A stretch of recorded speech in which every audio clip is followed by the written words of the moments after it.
Today's lesson is going to be how to make a cute little coin pouch. They are great for putting in just a few dollars for an emergency cup of coffee or a phone call if you still use public phones. And you can make it with a keyring there, or you can make it with the crocheted loop. I'll show you how to do both. I hope you guys enjoy the video.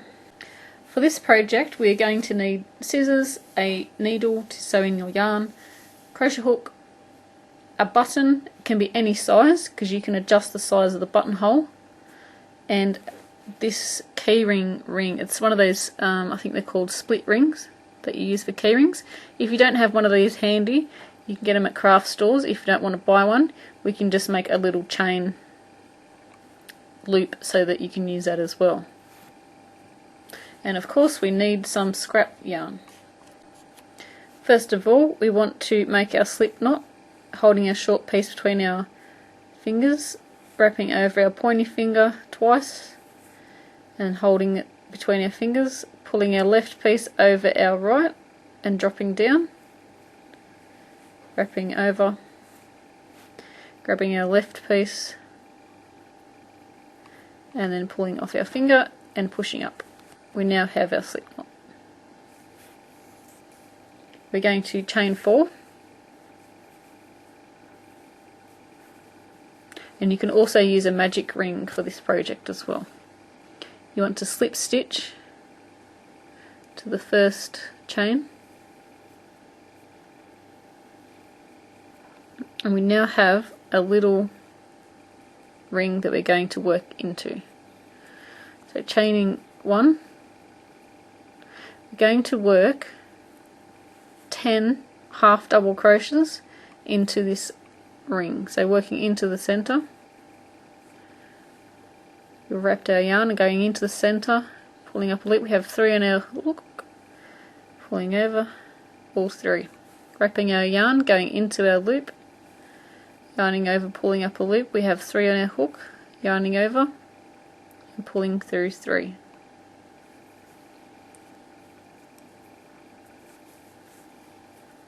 And we want to make sure we have 10 of these half double crochets into the ring.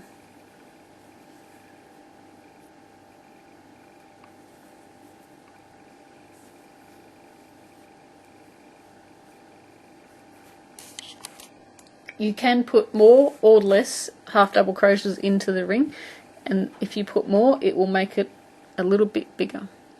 So once you have your 10, we want to slip stitch into that first stitch. Now there's no exact science, that's why I said you can add more or less if you like. You want to chain up 1 and half double crochet in every stitch around.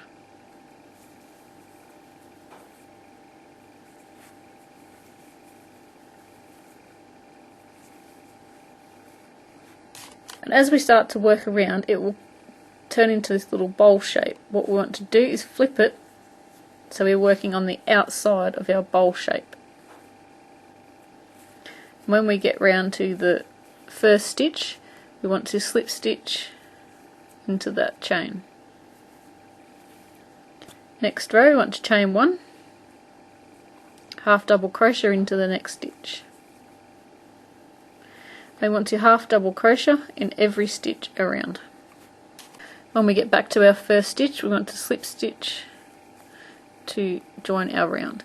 Now you just keep going until you have it long enough. So at the moment, let me just grab my coins. This one is going to be a little bit smaller than that one.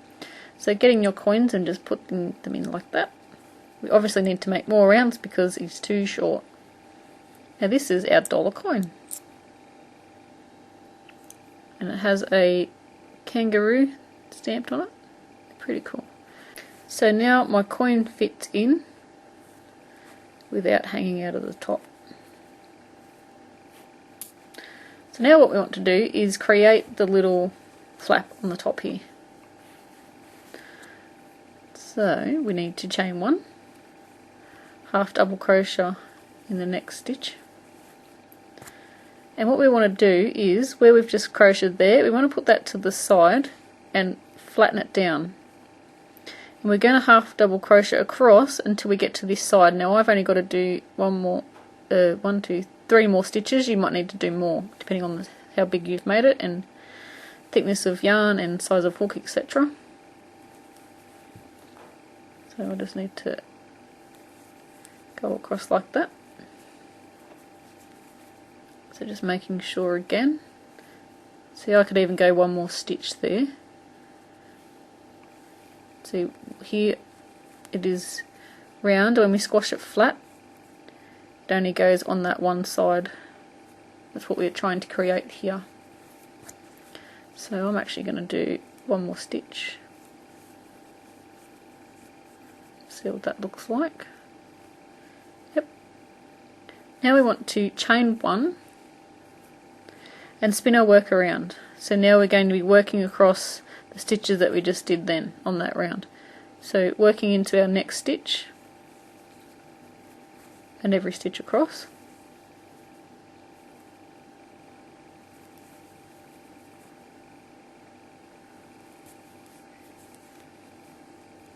Chaining one, turning our work, going for another row.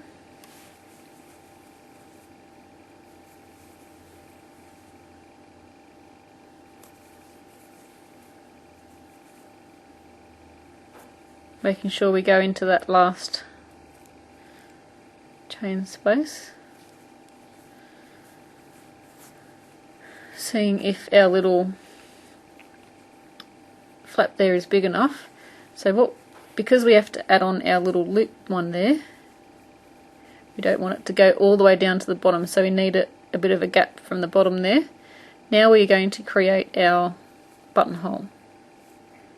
Now depending on how big your button is, and you might have to try this a few times, you can lay it on your crochet work and see how many stitches it takes up. So it takes up 2. So I'm actually only going to skip 1 because I want it to be tight around our button. So chaining 1, turning your work, it's going to have 1 stitch, so, and you want it to be in the middle. So if it's the middle, this stitch here is going to be the one that I skip. So we want to crochet across until we get to our stitch that we're going to miss, and I'm going to chain 1, miss. I'm going to chain 2. We'll see if that works. Miss that gap. I'm using a different sized button, so we have to see if this works on this one. Like I said, you might have to play around with it, but you don't need to do many stitches, so you can always pull it back out. So what we're trying to see is if this button will go through there, and you want it to give a little bit. You want it to be tight a little bit because you want it to stay closed. So that goes through there quite easy. So I may even be able to do just a chain 1. So I'm going to try that and see how that goes.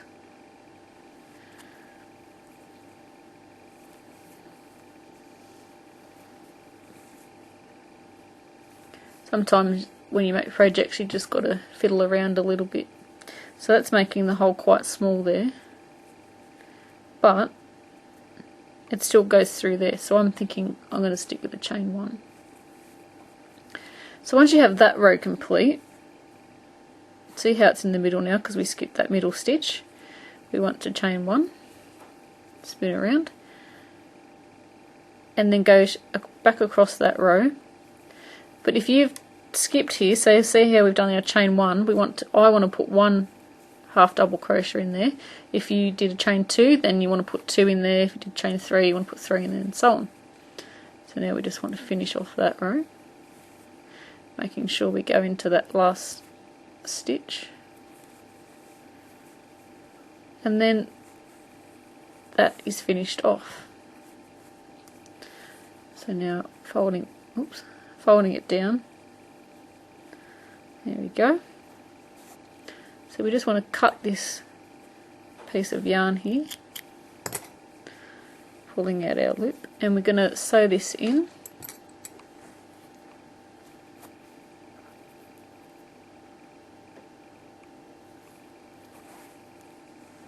and you can sew it in however you'd like.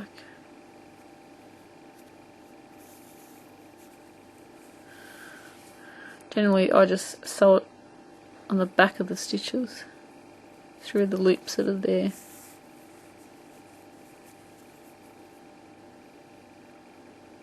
And going back through.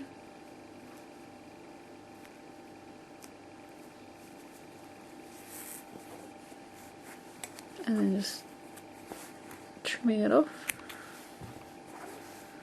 So now we want to sew on our button. Okay, so I had to go and find another button because I couldn't find a smaller needle. So we're just going to sew on our button.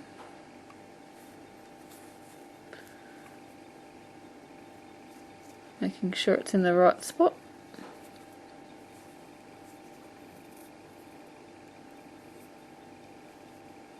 And making sure we don't sew through both layers.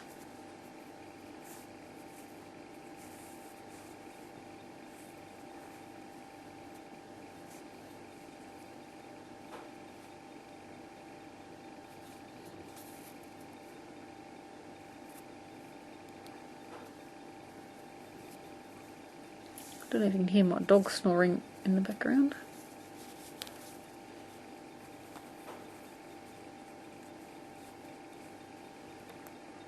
So we're just tying off the back. And then sewing in all of our ends.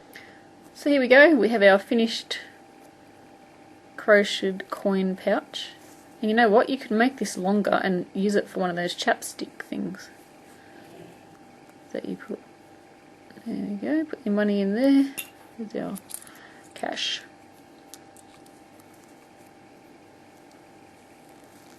So now we just want to attach our ring. Now you could sew it up the top here. This one I put on the side. You can sew it on or try and thread the loops onto this. But this one's quite sharp, so I just had to sew this one on. And if you don't have one of these rings, I'll show you how to make a little chain loop.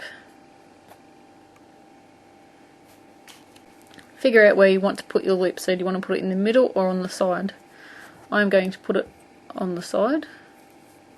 So putting your hook through where you want to join it, grabbing your yarn, looping over the hook, holding your yarn at the back, pulling it through,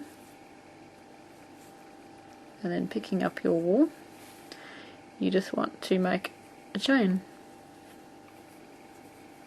Now depending on how long you want it, this could be like a Barbie doll size bag. You can make it big strap, or you can just make a little loop on the side there if you're going to add it to a key ring.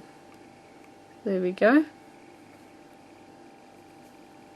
So after you've made enough chains, chop it off, leave about 4 inches of wool, pulling out your hook, grabbing your needle. You just want to sew down back where your chain come out of.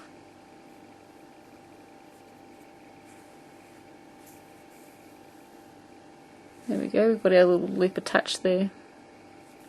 Just sew over a few times. And then weaving in our ends, or sewing in your ends, whatever you want to call it.